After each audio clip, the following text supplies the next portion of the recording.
Hai, aku artis Jati Pratama dengan NIM 104240001 dari program studi biologi. Yang mau aku sampaikan kali ini terkhusus untuk perempuan-perempuan cantik di luar sana. Habibti, let me hold your hand when I say this, okay? Jujur, pakai hijab emang bukan journey yang gampang. Bahkan banyak banget rintangannya dan besar cobaannya. Talking based on experience, aku mulai pakai hijab itu sejak SMP sekitar 6-7 tahun yang lalu. And it's the best decision I've ever made in life. Karena kalau tidak dimulai saat itu, tidak dibiasakan sejak itu, hijab wasn't identity as a Muslim for me. Maybe until this day. Tapi emang awal-awal pakai hijab, it's challenging guys. Aku juga pernah masuk fase di mana aku melihat banyak sekali di sekitar aku perempuan-perempuan yang non-hijab. Dan dengan pikiran aku yang masih sangat labil waktu itu, aku pernah kepikiran untuk buka hijab. So it's completely normal kalau teman-teman yang baru mulai pakai hijab pernah kepikiran kayak gitu. Menurut aku itu adalah masa-masa krusial dan sangat impulsif. Hold on to your hijab and get yourself together. Salah satu hal yang menurut aku membantu aku melewati masa-masa sulit itu adalah search. Ya, search kenapa sih Allah memerintahkan para perempuan untuk berhijab. Ternyata dulu di zamannya Rasulullah, back when the girls are most not wearing hijab, banyak dari perempuan-perempuan muslim yang digodain, digangguin, bahkan direndahin sama laki-laki yang kurang baik. Saat itulah perintah untuk menggunakan hijab turun, supaya ada pembeda antara wanita yang beriman dan yang enggak. Loh, subhanallah. Mungkin di pikiran kita mikir bahwa Allah tuh pengen meribetkan hidup kita. Padahal no guys, enggak sama sekali. All Allah wanted is us to be protected. Dan kalau dipikir-pikir, gak ada ruginya sama sekali bagi Allah. Kalau kita gak pakai hijab, itu gak akan nurunin derajat Allah sama sekali. Karena Allah akan tetap agung. Jadi ketika kita sadar bahwasanya berhijab itu adalah pilihan yang paling baik untuk kita, seharusnya kita gak ragu lagi untuk berhijab. But yes, di awal-awal pasti emang susah banget. Tapi coba deh bertawakal sama Allah. Allah said, "Wa may yatawakkal 'alallahi fahuwa hasbuh." Dan setiap yang bertawakal kepada Allah, maka Allah akan mencukupi mereka. So please put your trust on Allah Subhanahu wa Ta'ala. Jangan takut kehilangan materi, kehilangan teman. Karena kalau udah ditakdirkan untuk kita, they will come for us eventually. Dengan meninggalkan hal-hal yang gak baik untuk Allah Subhanahu wa Ta'ala, justru Allah Subhanahu wa Ta'ala akan memudahkan jalan kita, insyaallah. Yuk kita buktiin ke Allah bahwasannya cinta kita ke Allah itu lebih besar daripada hawa nafsu kita.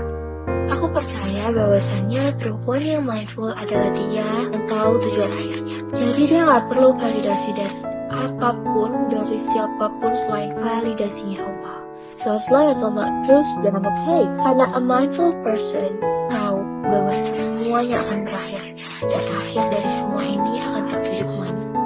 But again, banyak orang yang sering salah arti itu. Kayak fokus ke agama atau hijrah doesn't mean you leave your dunia as a whole. Justru kita boleh banget kalau kita mau berkarya dan berimpact.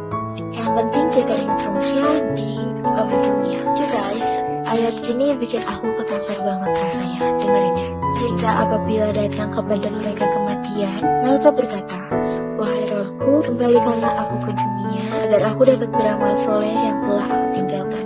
Quran Surat Al-Mu'minun ayat 99-100. Basically in this ayat, Allah kayak nge-spill ke kita. Gini loh, akhir dari orang-orang yang semasa hidupnya mereka itu ngabisin waktu untuk hal yang gak bermanfaat atau melakukan hal yang mendatangkan mudarat bagi mereka. But I try to say is that kita bodoh banget gak sih guys? Kita udah tahu akhir dari orang-orang yang semasa hidupnya mereka membuang waktu, mereka disiksa, mereka dapat siksaan, sampai akhirnya mereka mohon-mohon untuk kembali ke dunia. Bukan untuk merasakan kemewahan hidup, bukan untuk tinggal di rumah mewah mempelka lagi. All they wanted is just to pray. Sedangkan kita yang masih punya waktu, yang masih punya kesempatan, kita kayak nganggap remeh. I feel like as a human, kadang kita lupa bahwasannya kita juga bisa mati. Allah said, "Kullu nafsin dha'iqatul maut." Setiap yang bernyawa pasti akan merasakan mati. So this person right here yang Allah jelasin could be us. Kalau misalnya kita nggak berubah, aku jadi ingat apa yang Rasulullah bilang. Nanti ketika kita meninggal, 3 hari ini yang mengiringi jenazah kita menuju kubur. Yang pertama adalah keluarga, yang kedua harta, dan yang ketiga amal saleh. Dua hal yang pertama akan ninggalin kita. Sedekat apapun kita sama keluarga kita, sebanyak apapun harta kita, gak akan ada yang bakalan ikut masuk ke hidup kita. Kita gak usah kayak kita masih punya waktu untuk bertaubat, masih punya banyak waktu untuk beramal.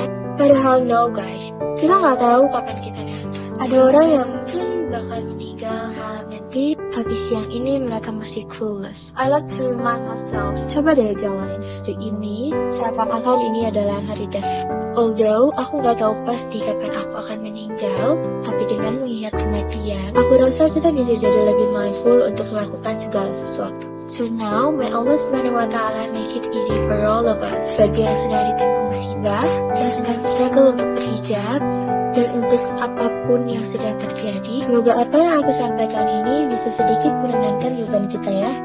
Barakallahu fikum.